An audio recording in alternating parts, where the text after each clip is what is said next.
Bonjour à tous, aujourd'hui je vais vous parler de ma dernière acquisition, un kayak gonflable de la marque Aquaglide et le modèle c'est le Blackfoot 130.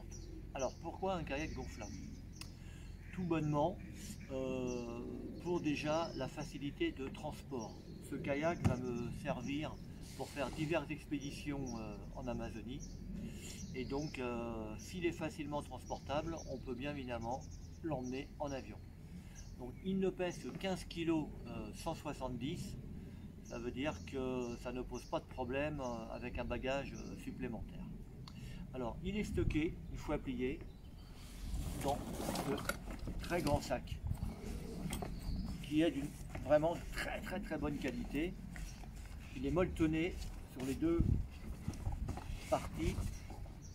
La fermeture éclair est vraiment top, c'est du gros matériel. Voilà. Une fois plié avec rame, pompe et siège, le kayak rentre dans ce sac.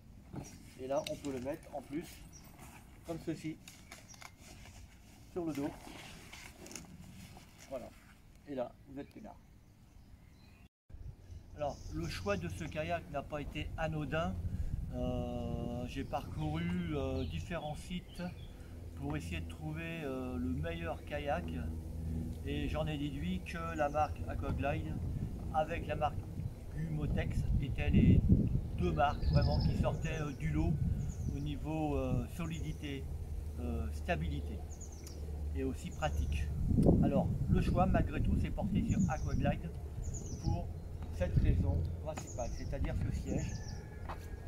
Voilà, ça veut dire que grâce à ce siège, je peux pagayer quasiment 6 ou 8 heures sans fatigue apparente.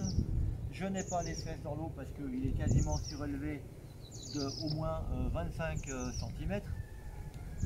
Donc ce kayak est fourni donc avec ce siège. Il est aussi fourni avec une glacière, donc très épaisse, isolante. Et on peut mettre des bouteilles d'1,5 litre d'eau quasiment droite devant. On peut aussi mettre son matériel photo ou vidéo parce qu'une fois fermé, c'est complètement étanche. Il possède, parce qu'à la base c'est un kayak de pêche, 4 repose-cannes de chaque côté. Et vous avez en dessous du scratch parce que au fond de votre bateau, sur le plancher, vous avez aussi des straps et là, vous voyez, ça tient et on va bien l'entendre. Hop, le kayak. Voilà, je remets le siège à l'intérieur. C'est très pratique. Et pour attacher le siège, vous avez des simples sangles comme ceci que vous passez dans l'anneau métallique en D et vous faites comme ceci. Voilà. Donc on fait ça bien évidemment aux quatre coins et votre siège est voilà, concert et votre siège tiendra sans aucun souci. Vous avez à l'avant, on va dire, un pare éclaboussure qui permet en cas de vague d'éviter qu'il y ait trop d'eau qui rentre à l'intérieur du kayak. Vous avez à l'avant des élastiques comme ceci où vous pouvez mettre votre panneau solaire, vous pouvez mettre un petit sac, etc. Donc c'est aussi très pratique. Nous avons à l'intérieur, je crois qu'il y en a 1, 2, 3, 4, 5. Nous avons 4 bouchons auto-videurs. Ça veut dire que si on emmagasine de l'eau à l'intérieur du kayak, si nous laissons ces bouchons ouverts, eh bien l'eau va s'évacuer et on n'a jamais d'eau à l'intérieur. Même s'il y en aurait un petit peu, c'est pas très grave, dans le sens que je suis sur un siège surlevé de 25 cm. Donc ça ne risque absolument rien. Nous avons aussi 1, 2, 3, 4, 5, 6 et 7 empreintes, on va dire platines, où nous pouvons fixer des repose-cannes Scotty, donc avec les embases Scotty. Nous pouvons y mettre une GoPro, nous pouvons y mettre un éco-sondeur, Donc ça reste vraiment assez complet à ce niveau-là. Nous avons à l'arrière nos 3 valves. Alors il est préconisé par le constructeur de gonfler d'abord le plancher haute pression, qui se gonfle quand même à 6.0 PSI, ce qui fait 0,41 bar. Et nous avons les boudins qui se gonflent à 0,2 bar, ce qui donne 3.0 PSI. Donc, quand nous ouvrons la valve, comme ceci, nous avons notre embout de pompe à main qui se met à l'intérieur comme ceci. On tourne d'un cran, ça tient. Là, nous avons notre tuyau qui s'insère dessus et nous gonflons avec cette pompe. Donc là, c'est bien écrit 0,7 bar, ce qui fait 10 PSI. Donc ça reste une pompe pour gonfler de la haute pression. L'avantage, c'est ce gros cylindre qui vraiment pousse un maximum de volume d'air. Donc vous gonflez ce kayak en moins de 10 minutes. Ça reste quand même franchement appréciable, hein. Vous retirez ça, faut surtout pas le perdre. Voilà. Nous avons donc les petites vis qui nous servent à fixer ce que je vous ai expliqué tout à l'heure. Donc ils sont fournis avec le kayak. Voilà.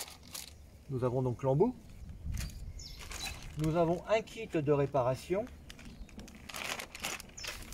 avec la colle, avec 2 petites bandes de PVC. Et là, je vous ai expliqué tout à l'heure que le siège est rehaussé de 25 cm. Nous avons aussi la possibilité de rabaisser le centre de gravité du kayak en retirant les rehausses qui sont ici, et à la place nous mettons des bouchons en caoutchouc pour éviter bien évidemment d'abîmer le fond haute pression. Personnellement, je préfère comme ceci, mais il est bien évident que si un jour je me trouve dans une mer assez agitée, etc., et j'ai quand même envie d'aller pêcher, et ben je baisse simplement le centre de gravité de mon siège et je peux aller pêcher sans me retourner. Voilà. Donc le kayak fait en largeur 96,5 cm. Donc ça reste quelque chose d'assez large, de très stable, et il fait 3,96 m de longueur. Et on peut se rendre compte que l'espace de pont est assez important aussi bien à l'avant qu'à l'arrière. Au niveau de la navigation, là je vais retourner le kayak. Le kayak à l'envers, on peut se rendre compte de la largeur du kayak et ça inspire tout de suite confiance. Vu la largeur et la forme générale du kayak, on se rend bien compte que c'est quelque chose franchement de très stable. Pour la navigation, alors je ne sais pas si c'est fait exprès, mais j'ai 2 dérives, et à voir, c'est du solide. Comment mettons la dérive? C'est très simple. Voilà. Il faut dans un premier temps mettre cette petite pièce à l'intérieur, comme ceci. Vous voyez, c'est assez simple. On la fait glisser jusqu'à là. On dévisse. Après, nous prenons notre dérive. On la fait passer comme ceci. Et après,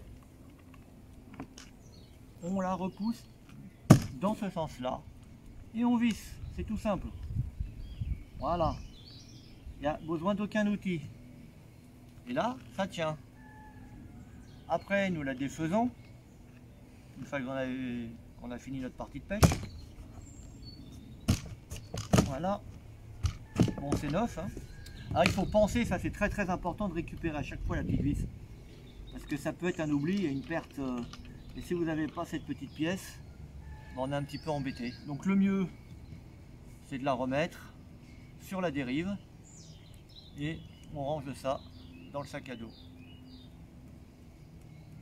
Là, nous voyons bien les bouchons de vidange, 1, 2, 3, 4 et 5 à l'arrière. Le poids, hein, comme on peut le constater, vous voyez, je le porte sans problème. C'est encore un gros avantage du gonflable. Voilà. Coucou, je suis là. Coucou, je suis plus là. Voilà, donc ça fait 15 kg. Vous voyez. 15 kg, beaucoup moins sans le siège, bien évidemment, et sans la glacière. Il fait 15 kg vraiment tout complet. Donc là, vous retirez encore, mettons, 2 voire 3 kg. Donc, alors, comme je suis quelqu'un d'assez maniaque avec mes affaires, j'ai prévu une protection, surtout pour les grosses expéditions, où là on est obligé de passer dans la forêt, pas forcément dans les ronces, mais sortir de l'eau, patauger dans la boue, etc., re-rentrer dans le kayak. Et là j'ai fait une petite chose que je vais vous faire voir. Voilà, j'ai prévu avec une membrane en caoutchouc que je peux glisser à l'intérieur, comme ceci.